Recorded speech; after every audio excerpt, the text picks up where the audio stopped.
अभी 2 दिन पहले मैंने आपको देहरादून में स्पोर्ट्स कल्चर की हालत से जुड़ी एक खबर दिखाई थी। वो थी रेंजर ग्राउंड की। किस तरह से वहाँ पर सब कुछ ध्वस्त कर दिया गया है, खेलने लायक वो मैदान बचा नहीं। आज मैं आपको एक और तस्वीर दिखा रहा हूँ। ये देहरादून राजधानी का स्पोर्ट्स कल्चर है। देखिए, ये मैदान जो परेड ग्राउंड से लगा हुआ एकमात्र मैदान अब बचा था खिलाड़ियों के लिए, बच्चों के लिए, खेलने के लिए, दौड़ने के लिए। वहाँ आप देखिए मेला, बीच में मेला।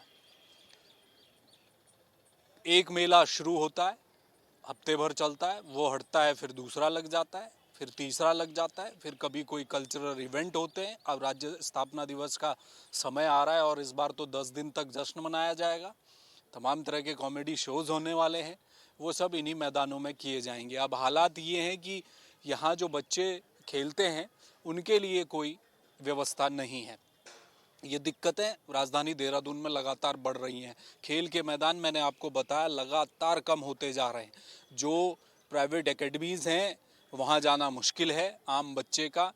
वो कहाँ जाएगा, कहाँ जाकर अपनी प्रैक्टिस करेगा। और ये मैदान तो एकमात्र ऐसा बचा है शहर के बीच में जिसमें आप देखेंगे कि बच्चे तैयारी करते हैं। वो यहाँ पर रनिंग की तैयारी करते हैं, वो चाहे वो अग्निवीर की तैयारी हो, भारतीय सेनाओं में जाने के लिए तैयारी हो, या फिर अपना जो स्पोर्ट्स में जो एथलीट हैं वो यहाँ पर आकर तैयारी करते हैं।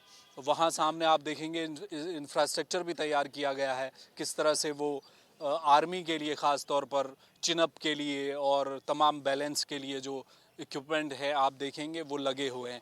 लेकिन यहाँ हालत ये है कि बीचों बीच मेला चलेगा, बच्चे कहाँ दौड़ेंगे। अब दूसरी तस्वीर एक और है जो मैं आपको यहीं पर लगे हाथों ये भी दिखा दूं कि नेशनल गेम हुए, नेशनल गेम के बाद जो से पहले जो इंफ्रास्ट्रक्चर बना, जिसकी मैं लगातार बात कर रहा हूँ, उधम सिंह नगर में बना, देहरादून में बना, हरिद्वार में बना, वो तस्वीर ये सामने ही है।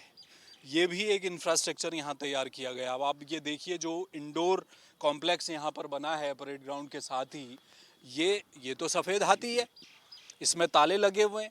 कोई आम बच्चा, आम खिलाड़ी इसमें जाकर थोड़ी खेल पाएगा, वो जा ही नहीं सकता, उसकी यहाँ एंट्री ही नहीं है। यहाँ जो भी जाएगा वो राज्य स्तर पर जो स्पोर्ट्स से नाता रखते हैं वो खिलाड़ी आएंगे, वो अपनी प्रैक्टिस करेंगे। लेकिन जो बच्चे जो तैयारी कर रहे हैं, जिनको आगे खेल में भविष्य बनाना है, या वो इंडियन फोर्सेस की तैयारी कर रहे हैं, वो लोग वो कहाँ जाएंगे, उनके लिए कुछ नहीं है। आप देखिए ताले लगे हुए हैं, ये सब कुछ बंद पड़ा हुआ है। और जहाँ खुला मैदान था, जो मैदान होना चाहिए, वहाँ पर आपने बीचों बीच मेले लगा दिए। वो बात भी ठीक है कि मेले कहाँ लगेंगे, तो उसकी व्यवस्था कहीं और सरकार को एक जगह पर करनी चाहिए थी।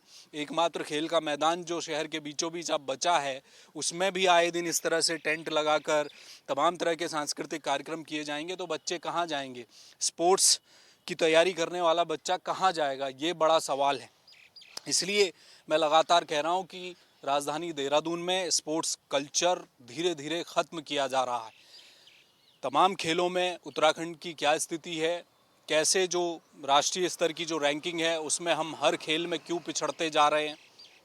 पहाड़ों में जो एडवेंचर स्पोर्ट्स का है उसको हम क्या और बढ़ा सकते हैं, किस तरह से किया जा सकता है। ओली में अगर विंटर गेम लगातार स्थगित होते जा रहे हैं, बर्फबारी हो नहीं रही है, तो हम जो हमारी ताकत उत्तराखंड में हमारे पास थी वो हम प्रकृति के चलते धीरे धीरे खोते जा रहे हैं।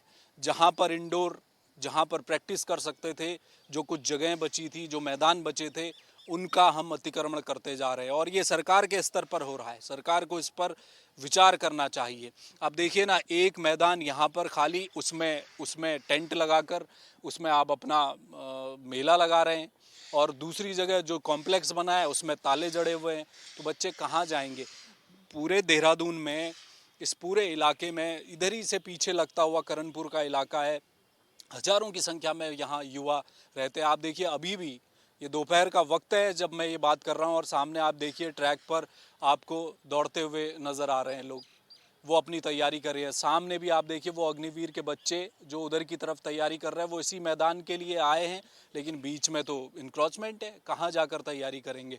तो कुल मिलाकर स्थिति बेहद चिंताजनक है। ये स्पोर्ट्स कल्चर के लिए बिल्कुल भी अच्छा नहीं है। राजधानी देहरादून से तो एक मैसेज जाना चाहिए पूरे राज्य में, और वो मैसेज यही होना चाहिए कि खेल के मैदान हैं, आप आइए। आप किसी पब्लिक स्कूल में पढ़ रहे हैं, गवर्नमेंट स्कूल में पढ़ रहे हैं, आपको कहीं पर जाकर एफिलिएशन लेने की ज़रूरत नहीं है। किसी एकेडमी में अगर आप नहीं जा सकते, उतनी फ़ीस नहीं दे सकते, तो आप अपनी शुरुआती जो तैयारी है बच्चे की, वो आइए, आपके लिए मैदान खाली है, यहाँ आकर आप अपनी प्रैक्टिस कीजिए, आप दौड़िए, खेलिए, फुटबॉल खेलिए, हॉकी खेलिए, आप तैयारी कीजिए। लेकिन मैदानी अगर नहीं होंगे तो बच्चे कहाँ जाकर खड़े होंगे, किस मैदान में जाकर खेलेंगे, ये बड़ा सवाल है। ये एक और तस्वीर है। तो ये पूरे देहरादून का जो स्थिति है, वो अब हालात बहुत ख़राब हो रहे हैं। स्पोर्ट्स कल्चर पूरी तरह से ध्वस्त होता जा रहा है। कैमरामैन मयूर उपाध्याय के साथ हेमभट्ट, जय भारत टीवी।